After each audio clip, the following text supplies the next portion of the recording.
Welcome to Here Nor There Confections. It's been a minute since I was able to be stationary back at my hometown, Atlanta, the city that I live in. I've been traveling for the entire month of May for the most part. So I've been a little bit late with uploading these episodes that are addendums to the weekly episodes that I do in video format. So we'll be catching up on that, on these topics that I missed. How are you? How are y'all? This is one of my favorite ways of communicating with the community because it is a little bit less labor intensive since it's just audio, but also I feel like it's a little bit more candid. It's almost as if I'm communicating through a phone conversation. So I hope you, as the listener, are enjoying this as much as I am recording it. We'll be tackling fear on this episode. Fear, fear, fear. That was one of my favorite episodes, or better yet, it was one of the more important episodes to record. So I'm actually happy to be revisiting this so I can give a little bit more detail as to why fear is in our lives from a manifestation standpoint, the purpose that it is supposed to serve, and also ways that we can repurpose it for our own benefit. So, as I discussed in the episode, fear is instinctual. Fear is a bit of a internal alarm that's notifying you that your life is in danger. It notifies you that you are in lack of your needs. And as I recorded in the video that discusses wants versus needs, you need air, you need water, you need food, and you need shelter. These are needs. Your life, your existence in this reality is cut pretty short if you do not have these needs. So sometimes when we're getting into the manifestation process with the more larger things, we allow fear to come in and block those manifestations. As I've stated in some of the later episodes, that we are naturally attracting things to ourselves. That's what it is to be human. That is what it is to be conscious. We are naturally attracting experiences to us. We are naturally attracting tangible things to us. But it is our fear that blocks it. Fear is the number one deterrent to experiencing your desires, whether they be love, whether they be money, whether they be health. It's fear. I would say a close number two would be forgiveness, guilt. I couple those together, but that's another topic for another day. In fact, I may do a members only video, a winner circle video that is dedicated to the topic of guilt, because even when you're not afraid, sometimes that subconscious guilt is a block between experiencing mostly love when it comes down to love or relationships, familiar relationships, and romantic. But back to the topic at hand. Fear is there to alarm you that you are in lack of something that you need.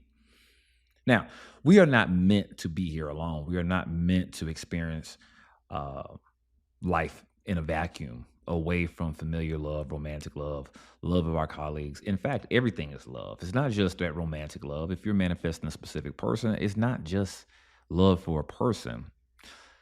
This is what jams up a lot of manifestations because people look at love from a particular person, from a significant other, as the only form of love. When the person that stops you at the gas station or the mall and gives you a compliment, that is love. The person that is calling you, trying to get in contact with you because they haven't heard from you this week or they haven't heard from you that day and they're thinking about you, that is love. If you have children, them wanting to spend time with you is love. Here's one. If you have a dog, your dogs love you. In fact, I used to say this, that dogs are the primary example of unconditional love. If you really want to know what unconditional love is, it is from your pet, it is from your dog, not so much cats. I think cats look at humans as bigger cats, but dogs, they always love you. They love you on good days, they love you on bad days. That is unconditional love. And sometimes, even when we neglect the love of a pet, we are pushing love away. So, love is a frequency. And when you start to embrace love from all forms, it naturally dissipates the emotion of fear, the feeling of fear.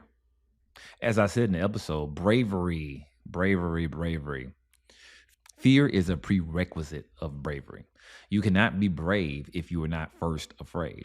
Life is also about perception.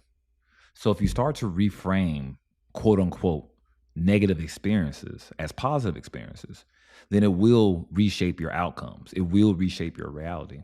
I give this example all the time. When I started this channel, I actually lost one of my most lucrative contracts of that year the day I started this channel. But instead of letting that fear grip me and paralyze me, I proceeded to record my first video and another and another and another. And now, some 5.5 months later, I have a wonderful platform, wonderful listeners that are engaged in supporting this channel, that's listening to me right now, you yourself. And it all came because I decided to reshape and redirect the fear that I felt when it came down to a monetary investment, when it came down to a monetary manifestation. I proceeded forward. I chose to be brave instead of letting the fear change my reality and send me into an experience that was not favorable.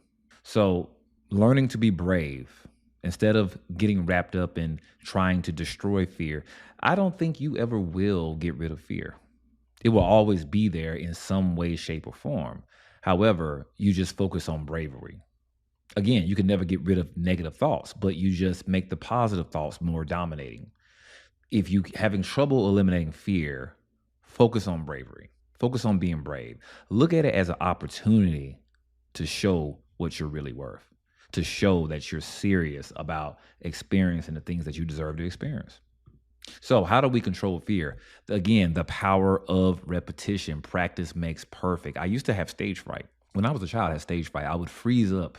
Us in the South, us African American cultures, us Black Americans in the South, we have a tradition in Christian churches that we have to give an Easter speech. I think that's mostly a tradition in most Southern churches, but definitely within the Black church. And one of my earliest memories was giving an Easter speech, maybe when I was 5, 6 years old. And I remember I had my little white suit on and everybody was looking at me. The church was packed. My sister had just went before me. I think she gave her wonderful speech. Everybody was clapping. And I went up to the microphone and I froze and I didn't say anything. I don't remember anybody clapping. I don't remember anybody telling me things were going to be okay. I just remember just freezing and the crowd staring at me and me staring at them.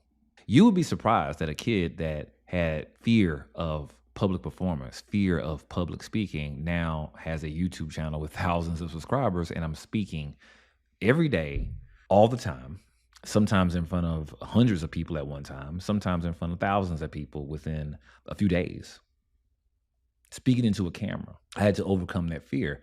And one thing about fear is that the thing that you're afraid about, if you constantly continue to do it, the fear would naturally dissipate. If you have stage fright, constantly practicing in front of a crowd, constantly practicing in front of people will eventually eliminate that stage fright.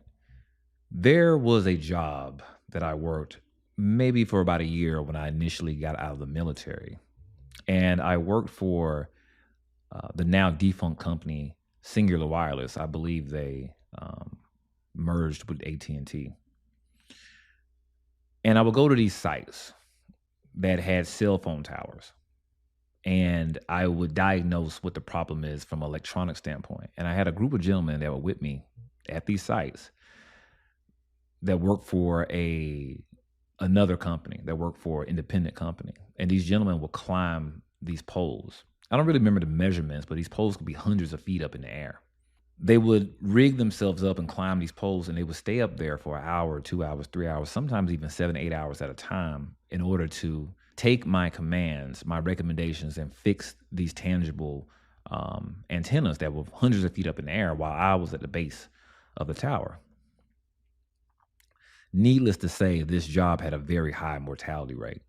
But day after day, sometimes multiple times a day, I would see these gentlemen scale the poles, scaling these telephone poles in order to reach these towers with no fear in their heart. Maybe a little bit of annoyance every now and then, depending on the weather, if it was hot, if it was rainy. But they did it day in, day out. They laughed about it going up. They laughed about it coming down. It was very normal to them. So most of them, when I had conversations with some of them, they remarked that they were terrified when they first started this journey.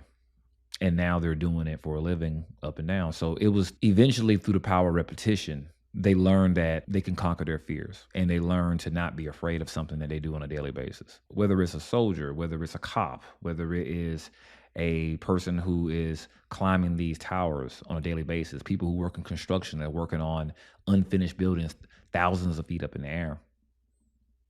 They learn to conquer their fear, they learn to be brave, and through repetition, they stop. So, if you're manifesting something, the way out of this is continuing to use the power of repetition. Instead of focusing repeatedly on your thoughts of fear, focus on the positive in your life. Focus on the things that you do have in your life that feel good instead of the things that are not there or fear that they will never materialize. Instead, focus on what you do have, focus on where you are going, focus on the positive.